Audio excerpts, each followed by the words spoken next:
Welcome to Real Flix Reviews Movie News. This week we have Jonathan Charney, James Stevens, and Ryan Preston. And here's this week's question. Great actor or actress who made a poor choice or movie role? Yeah. And our answers in a bit.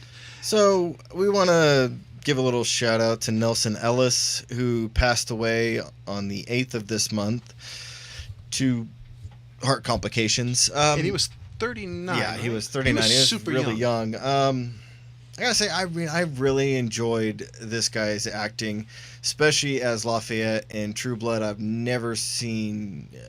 I don't think they could have made a better choice than this guy for that role. Amazing actor. I mean, even he went to Juilliard. I mean, not very many young actors would even bother going to Juilliard these days. And he was even known for helping homeless people and just going out and doing a lot of good stuff.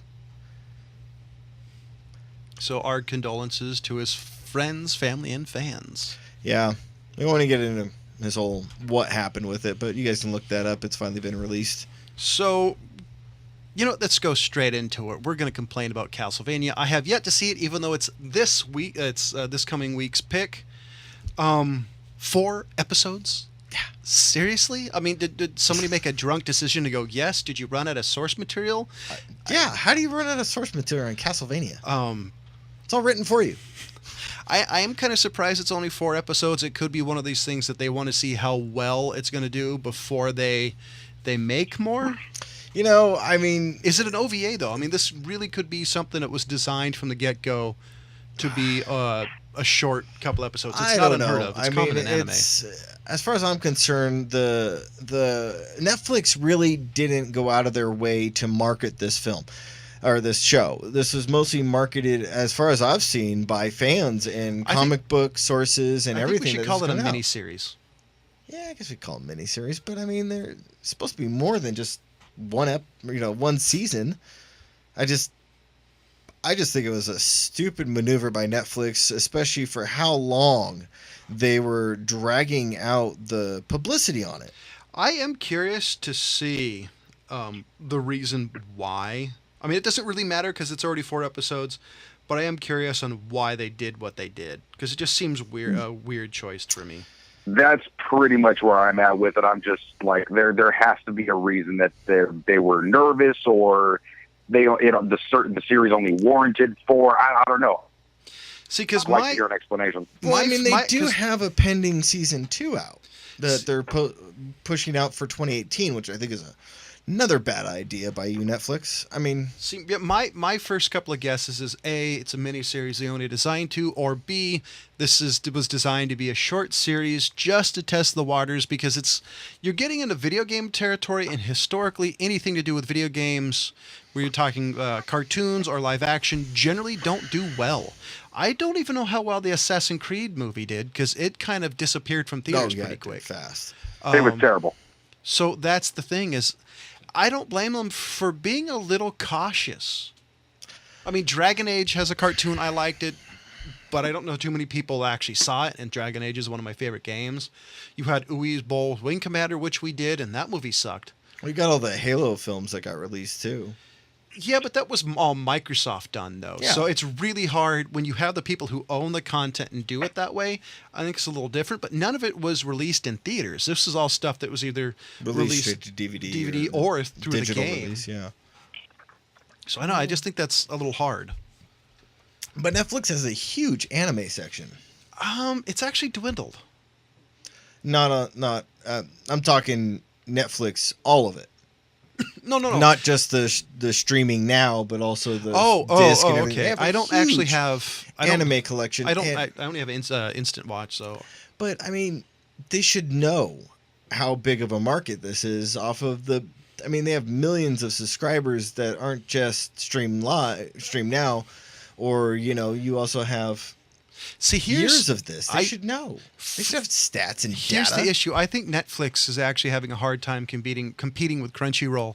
I actually have a subscription, but it's like $7-8 a month, and sometimes it's actually simulcast from live. It's simulcast to America. So I do think they have a hard time with that. No, I think what they would be better in if they actually put stuff, older anime in their catalog, which they don't do. Green Legend Ran, for example, is a great anime, and I don't know too many people at this point in time who know what it is. All right. I did just want to say it's another death, unfortunately. The wife of comic legend Stan Lee. The only reason why I am bringing this up is because Stan Lee is a legend in anything, comic books, especially in television and movies, and our sincere condolences to the loss of his wife. Yeah. Did say how long they were married? They were. She died at 93. 114 years. She died. Seems right. She died at 93. I don't. I didn't actually look that up, but as far as I know, they were married for a while. And we're gonna switch off to another topic. Gonna go. What the fuck is Sci-Fi thinking? Sci-Fi is working on a made-for-TV Deep Blue Sea sequel. Just what everybody was calling for 20 years later. Have they just become Trauma? Is that what they're doing now? Well, they've always kind of been Trauma, but I think they were Trauma with a higher budget and the same writers. Well, I was going to say maybe Trauma finally got on their game and actually bought them. Because, my favorite examples, if you look at their the made-for-TV version of Dune, there's a scene where they're walking in a desert, and it's a rear projection, because you see them doing the old fake walking, the da-da-da-da, hey, how you doing, Bob? And I couldn't watch it after that, so they're kind of known for that, honestly. I mean, I could see Lloyd Kaufman finally have enough money to just go out and buy Sci-Fi. I mean, it's right up his alley. I mean, that's one of the founders of Trauma, if you guys don't know, out there, little digital world. I hope so, because there's no reason why it's going to be so bad. I don't know. You also have Mr. Tarantino saying that he's going to take up basically a biopic, not really a biopic of Charles Manson, but the Manson family murders that happened. That was the big reason why Charles Manson got locked up. So is it going to be... Wait, is he producing it or is he writing is it? Putting it together. This is written by Tarantino, and he's got the Weinsteins on his side and putting this whole thing out. So is this a biopic, or is this going to be the Hollywood spin? Because if it's a biopic, I think it might be more. Well, I mean, it's written by Tarantino himself, so you're not really sure if it's going to be a biopic or if it's just going to be like a telling of the murders. I'm not sure. I'd love to see Tarantino do a biopic just because it's something he's never done. Yeah, I would love to see how he would do that, because for him that's way outside of his wheelhouse. Yeah, I've never seen him do anything like this. So it's an interesting thing. The title's not even out yet. He's in talks with A-list actors to be on board with this, but we know at least one actor who's going to be in this movie. Oh yeah, of course. Even if we're not sure what part he's going to play. Him? Who is not down for a Brad Pitt? Charles Manson. I was actually talking about Samuel L. Jackson. Well, of course. Well, and Uma. But he can be anybody. Yeah. I'm just saying his current love affair with what's his face? Brad Pitt. No. Oh. I don't know if I talked about this last week. I don't remember, or a couple of weeks ago. There's going to be a reboot for a TV series of Tremors starring Kevin Bacon. I'm not surprised. I don't know if you guys watched. There was a TV version. There was there was a TV series for Tremors that was short-lived. God, yeah, I really liked it, but it took the Tremors campy and ridiculousness to a whole new level. All right. Well, I think we're in a new age of camp. So and especially Kevin Bacon being on board when he doesn't have to do shit like this. Yeah. I'm excited to see it. Honestly, I think he's doing it. I think he's doing it because he just wants to. I think he's at the part in his career that he can just decide to do things for no reason, which is my favorite things for actors. Like there was a part when Tom Cruise did The Last Samurai and Minority Report. Yeah. You were thinking he was getting a career where he was going to stretch his wings, and he did like 12 versions of Mission Impossible. But there's that section in his career that I was really excited to see what he did next. Yeah, I would say. I mean, I think it kind of petered out once he took on Vanilla Sky. I think that was him saying. He's had so many ebbs and flows for his career, man. He really has. See, I didn't really like Vanilla Sky, but I thought for him that was a risk because that movie was just so Different. Bizarre. Yes. I was trying to be nice, but yes. It was Well, bizarre for the I mean, short that one. bizarre is not inherently bad. You know? This is true. And so, ladies and gentlemen, you can catch all the update news on Real Flix Reviews, including movie news, on facebook.com/RealFlixReviews.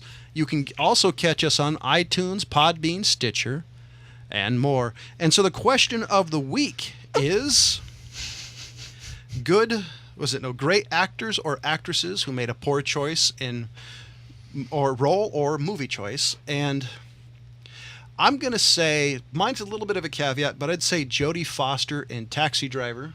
Oh. I do think, though, this is one of the reasons she's around, because I think it jumpstarted her career. I think it's a stupid movie, but Jodie Foster historically has been one of my all-time favorite actresses.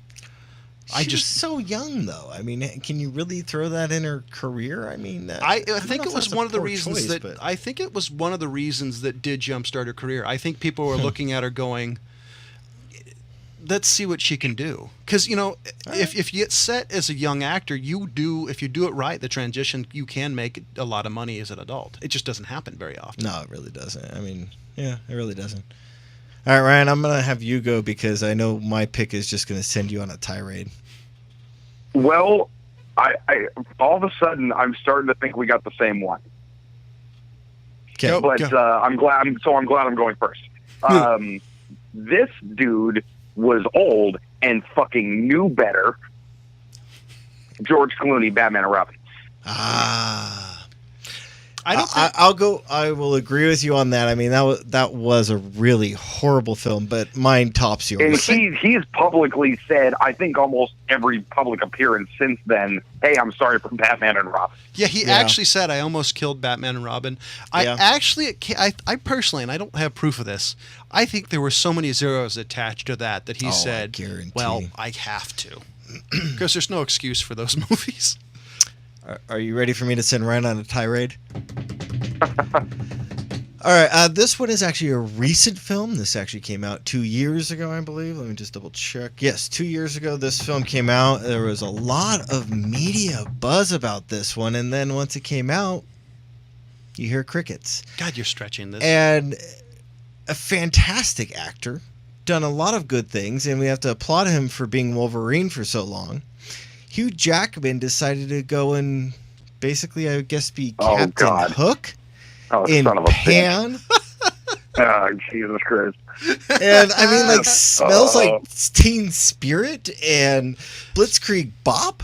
So, but before Ryan gets into his tirade, I do want to say that this movie was universally panned everywhere. I don't remember reading any reviews of this that were positive besides WTF. Okay. So with that being said, dude, Ryan, Hugh Jackman had just infinite chances to back out of this gracefully. Okay. At the pitch meeting, when they told him, hey, we got this idea, he should have said, hey, listen, I got other shit to do. When he actually got a hold of the script and then it said, here's where the song starts, he'd have been like, okay, yeah, listen, I don't necessarily know about this. But he was in Oklahoma, so he does like singing. Okay, fair enough. Hey, you like musicals? You're thinking, all right, but hey, it's contemporary. What the fuck are you thinking? But whatever, overlooked. When he gets to the wardrobe scene, though, oh god, just, hey, this is what you're going to be wearing. How do you not run for the fucking hills, man? Oh, I don't know how many trucks they backed up to his house to get him to this movie, just packed full of money. But and this was Pan. Right? Oh yes, man, Pan, 2015. Oh, so to add a little bit more, and you know what? Hold on, this a is second. a 5.8 rating on IMDb. I wouldn't be so pissed off if he wasn't such an amazing fucking actor. Oh, I know.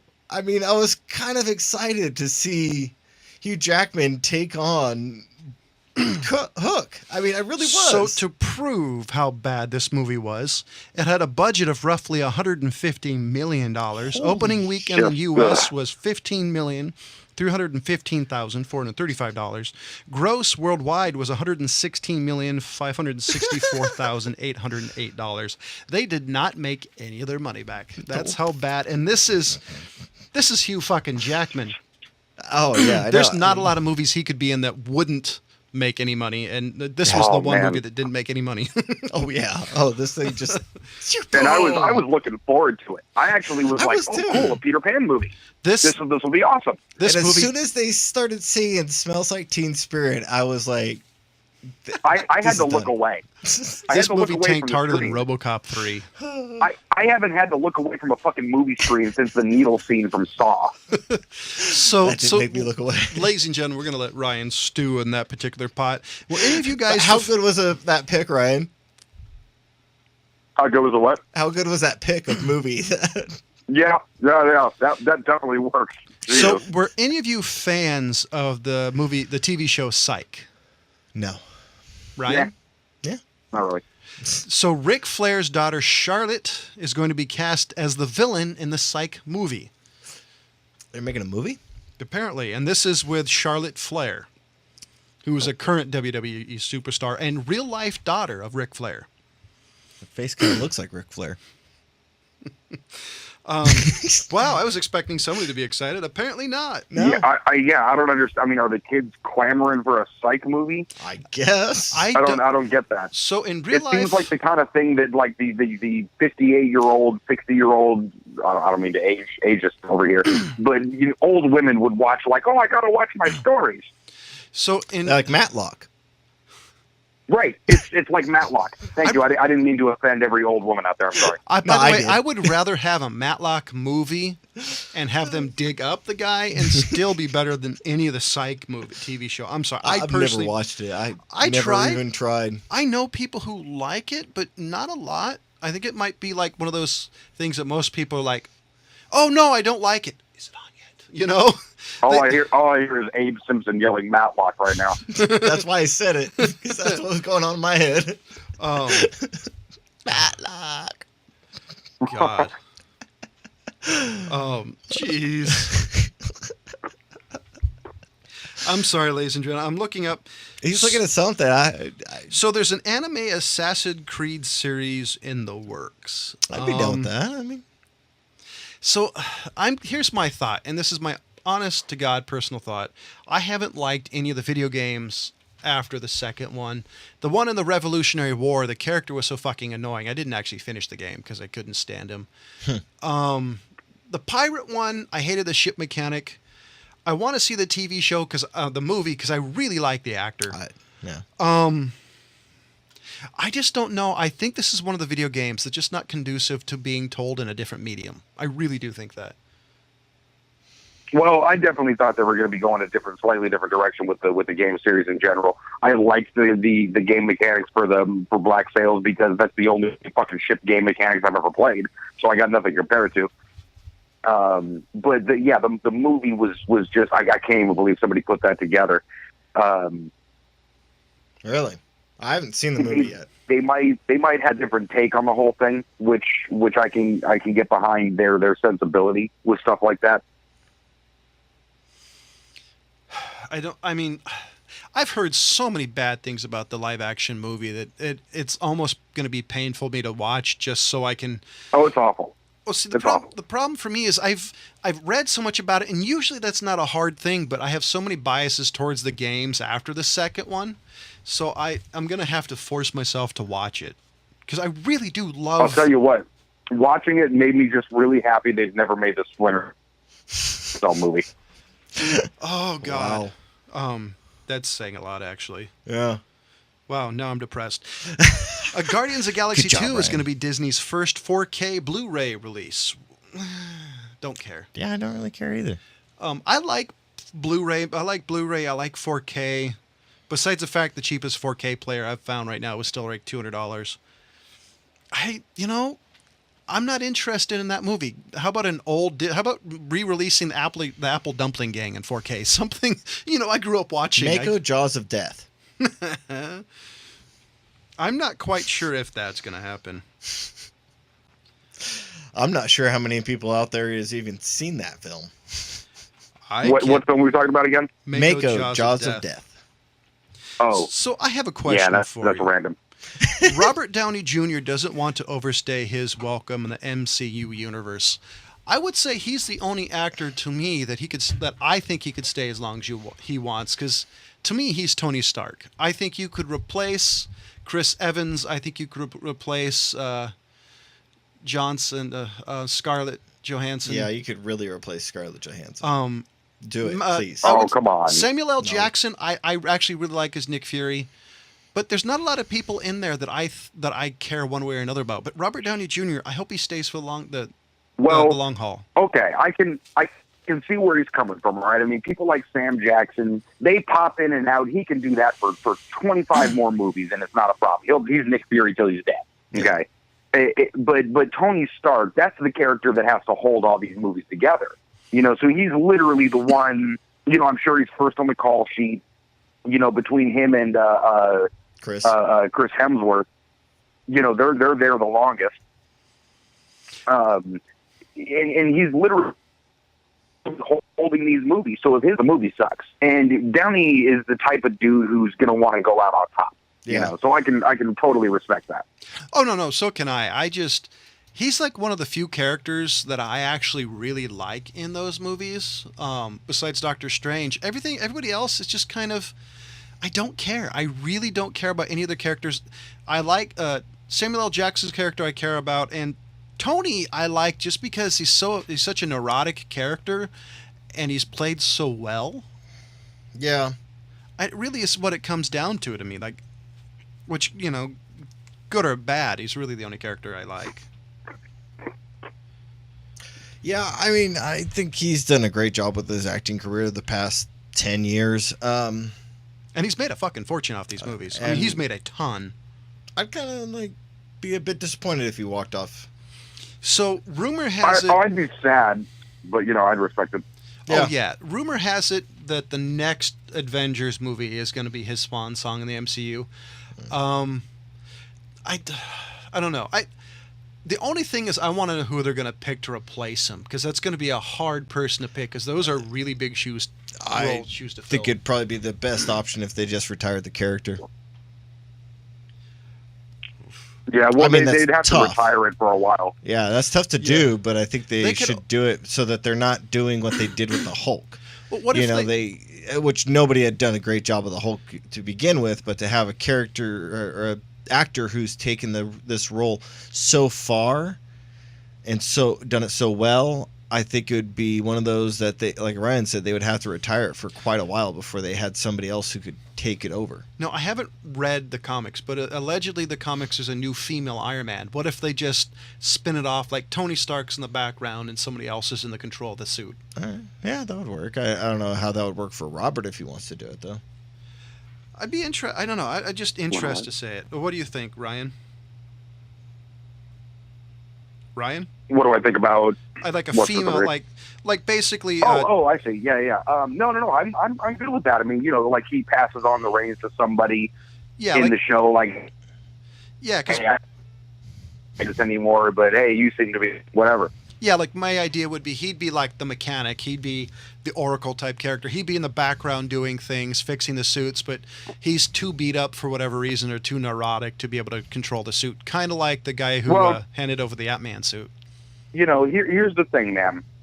Comic books, especially these characters, I mean, Batman's been around for like 80 years. Yep. So there's always going to be new people that are going to play these people, because comic books, they're evergreen. You read episode whatever of Iron Man, and he still looks the same.